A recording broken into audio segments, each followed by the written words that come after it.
ఖమ్మం జిల్లా ఏనుకూరు మండలంలోని ఏనుకూరులో ఈరోజు నేతాజీ సుభాష్ చంద్రబోస్ గారి జన్మదినోత్సవం సందర్భంగా వీళ్ళందరి ఆధ్వర్యంలో ఒక మహాగని మొక్క నాటడం జరుగుతుంది. మొక్కలు అనేది నాటుకోకపోతే రానున్న భవిష్యత్తులో ఆక్సిజన్ సిలిండర్లు పెట్టుకొని తిరగాల్సి వచ్చే పరిస్థితి వస్తుంది. ఆ పరిస్థితి రాకుండా ఉండాలంటే ప్రతి ఒక్కరం మొక్కలు నాటాలా, పర్యావరణాన్ని కాపాడుకోవాలా, ఉండబెట్టుకోవాలా.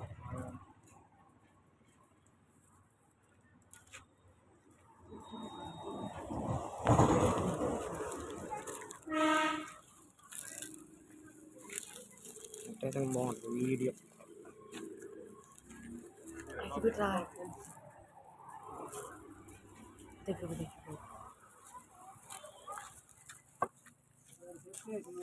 పెద్ద పెద్ద ఏర్లైన బడ్డీలో పోతాయి.